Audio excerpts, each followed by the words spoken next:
All right, eccentric isometrics. It's something I talk about quite a bit.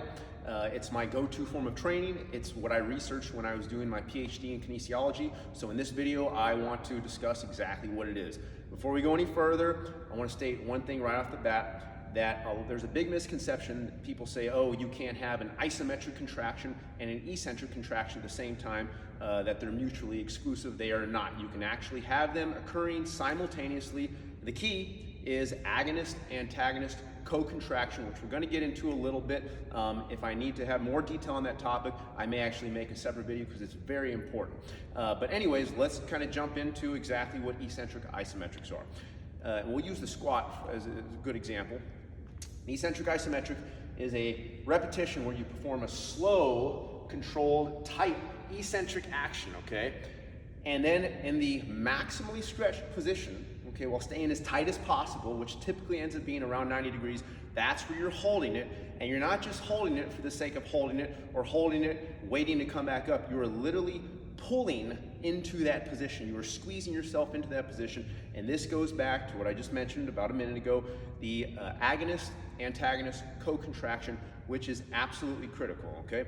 So this also ties into something else that people say, oh, that's just, eccentric isometrics is just a form of pause training, or it's just a form of tempo training. It is a form of pause training and tempo training, but not all pause reps and tempo reps are eccentric isometrics, but all eccentric isometrics are in fact pause reps and tempo reps. I know it's a little bit confusing, but here's what I mean. Most pause reps, people just go down and they're just waiting to come back up. When you do that, the muscles themselves actually don't stay fully lengthened intramuscularly, okay? Biomechanically or visually or externally, it may look like the person is just holding the position. With eccentric isometrics and with co-contraction, what we're trying to do is we are continually trying to lengthen the muscles, okay? Think of this like a slingshot. If I cock a slingshot back, let's say I just decide to kind of passively hold it there. It's gradually going to start shortening back. In order to keep it fully lengthened, okay, and to keep it actually still, I have to continually pull against it as hard as I can, and then I release.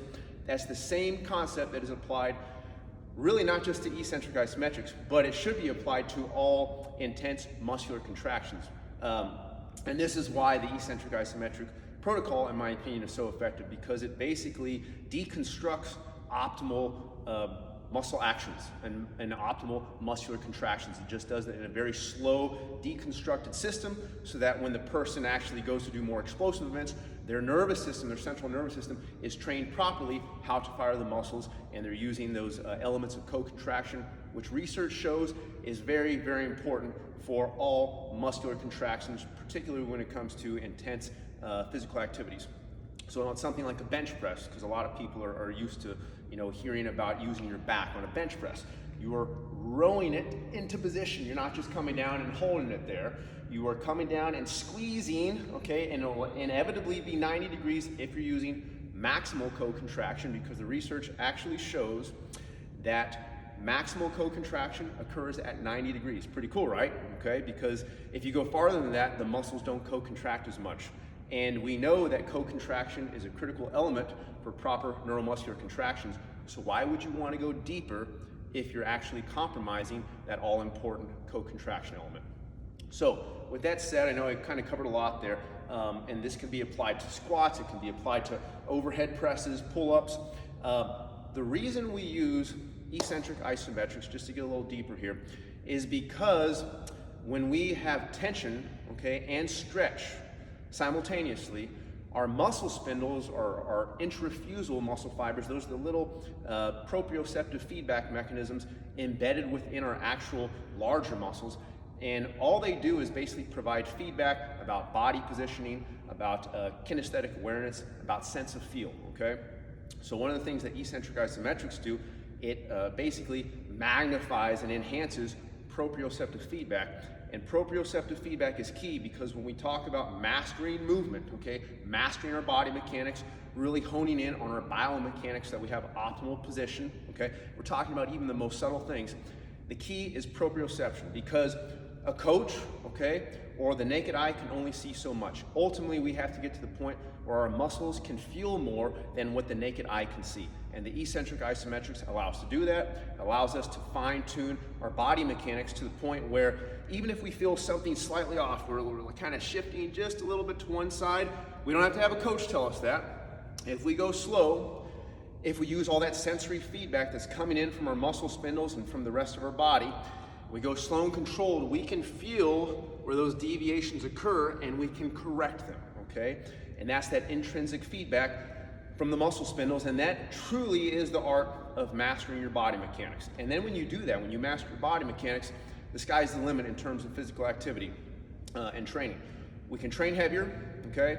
We can train heavier and stay injury-free, so basically it's much safer. We can also overload our muscles maximally because we're in the most biomechanically advantageous positions. So you think about this, it maximizes joint health, it maximizes athletic performance because it transfers so well to the playing field, okay? But it also maximizes muscle growth because of that overload effect, okay? And that perfect combination of stretch and tension while all the muscles are fully activated, okay? So it's something that people tend to think, well, eccentric isometrics, it doesn't make sense, or you're just kind of describing a form of pause training.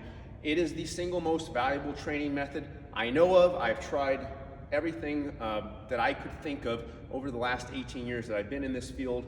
I actually started off as an ass to grass squatter. Well, I didn't start off like that. When I was about 18, I switched over to it, and it worked okay for about 4 or 5 years, and then I had some issues that I had to deal with in my own body because of that. And my PhD kind of led me down this path of discovering this protocol, and it's really nothing that unique, but it has very strict and specific elements to it that are key for performing proper muscular contractions. So I think that's about it, but keep in mind the eccentric isometric protocol can be applied to pretty much every movement. It can be applied to RDLs where we're squeezing into it. It can be applied to overhead press where we're squeezing into that 90-degree position. It can be applied to pull-ups where we come down, hold the bottom position, hold it. Again, we're always squeezing and co-contracting for several seconds in that maximally stretched position while staying as tight as possible. So I may have to do some more videos on